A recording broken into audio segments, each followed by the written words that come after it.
Imagine for a moment that your life is not being destroyed by enemies, bad luck, or fate, but quietly, almost invisibly, by someone standing close to you.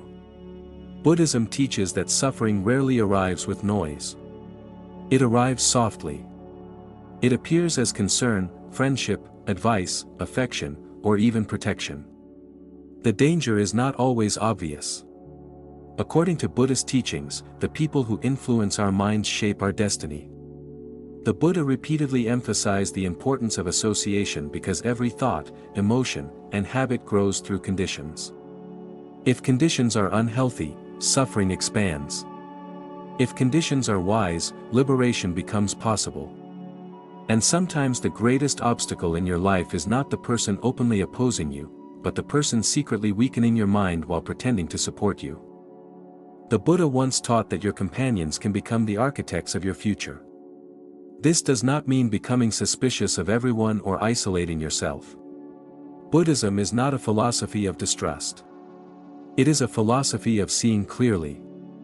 The purpose is not to judge others but to understand whether a relationship creates more wisdom or more confusion.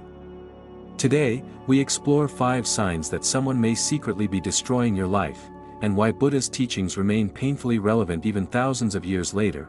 The first sign is that they constantly feed your anger and encourage your worst emotions. In Buddhism, anger is one of the fires that burns the mind.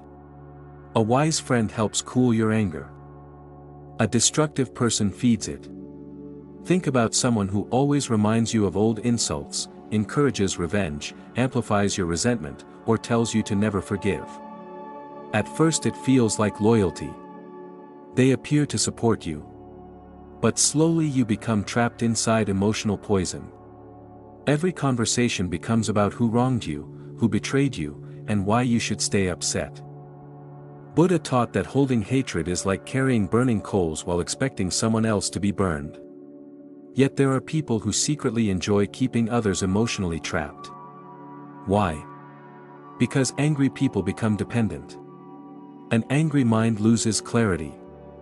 It becomes easier to influence, easier to manipulate, easier to control. The person who continually intensifies your negativity may not realize the damage they cause, but the result is the same. You lose peace. Your thoughts become narrow. Opportunities disappear because your energy is consumed by conflict. Buddha warned that anger never ends through anger. It ends through understanding.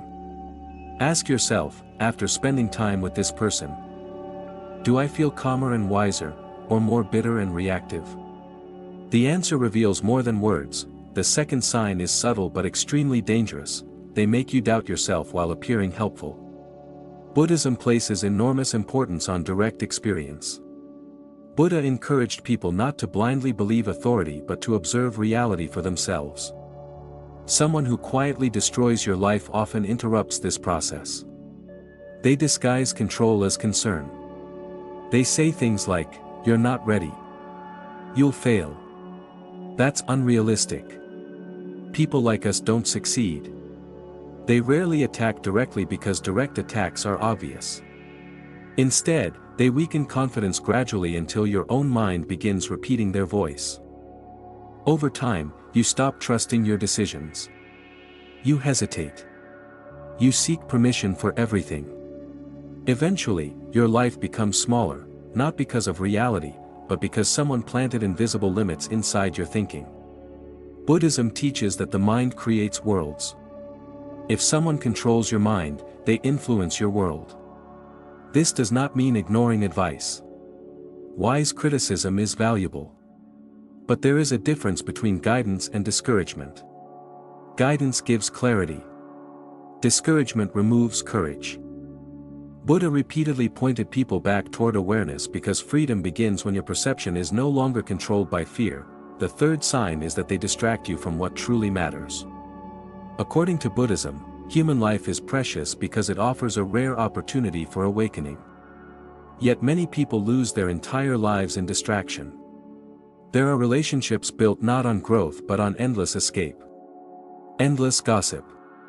Endless drama. Endless entertainment. Endless comparison. You start with goals, purpose, curiosity, but somehow months and years disappear. Some people unconsciously fear growth in others because growth creates distance. If you improve your discipline, your thinking, your peace, or your ambitions, they worry you will leave. So they pull you back into comfort. Not openly. Quietly. They invite distraction whenever you move forward. You decide to meditate, they laugh. You decide to study, they interrupt. You decide to build something, they demand attention. Eventually your direction dissolves. Buddhism teaches right effort, not exhausting effort, but energy directed toward what reduces suffering. Every relationship either strengthens that effort or weakens it. Ask yourself, after meeting this person repeatedly over months or years, have I become more aware, or more distracted? More intentional, or more scattered? Sometimes the answer is uncomfortable. The fourth sign is one of the most overlooked. They celebrate your weaknesses and feel uncomfortable with your improvement. This may sound harsh, but Buddha understood that attachment creates strange behaviors. Not everyone wants your growth. Some people prefer the version of you that needs them. The version that stays insecure. The version that remains dependent. When you start becoming disciplined, confident, peaceful, or independent, their reactions change. They joke about your changes. They minimize your achievements. They suddenly become distant. They support your suffering but feel threatened by your transformation. Why? Because your improvement forces them to face themselves. Buddhism teaches that suffering often comes from attachment to identity. If someone's identity depends on feeling superior, needed, or comfortable, your growth becomes uncomfortable for them. Watch carefully. Do they encourage your better habits? Do they respect your boundaries? Do they support your efforts even when they don't benefit? Or do they subtly push you back toward old patterns? Buddha taught that true friendship is based on compassion and virtue, not convenience. The fifth and perhaps most dangerous sign is that they pull you away from inner silence. Modern life already floods the mind with noise. But some people make silence impossible. Every moment becomes filled with opinions, reactions, urgency, conflict, and emotional dependency. Buddhism teaches that clarity appears when the mind becomes still. Someone secretly destroying your life may not attack your goals directly, they simply make sure you never have enough silence to hear yourself think. They demand constant attention. They create emergencies. They occupy every empty moment. Without silence, awareness disappears. Without awareness, habits control life. Without awareness, suffering repeats endlessly. Buddha spent years observing the mind because transformation begins in quiet observation. If someone's presence constantly disconnects you from reflection, they may be taking more from you than time. They may be taking your ability to see clearly. At this point, some viewers may wonder, does Buddhism teach us to cut people off? Not necessarily. Buddhism is not about rejecting people. It is about understanding conditions. Some relationships improve through communication. Some improve through boundaries. Some improve through compassion. But compassion does not mean allowing destruction. Wisdom and compassion must exist together. You can care for someone without allowing them to shape your mind. You can forgive without surrendering your direction. You can understand someone's pain without becoming trapped inside it. One of the most powerful Buddhist ideas is that every moment becomes a seed. Thoughts are seeds. Habits are seeds. Relationships are seeds.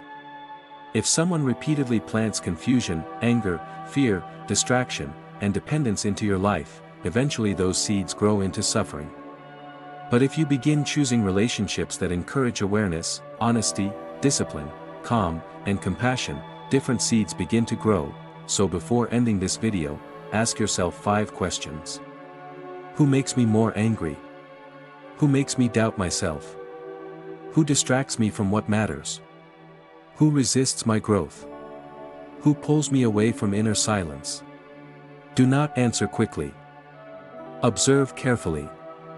Buddhism is not about dramatic conclusions. It is about seeing reality clearly.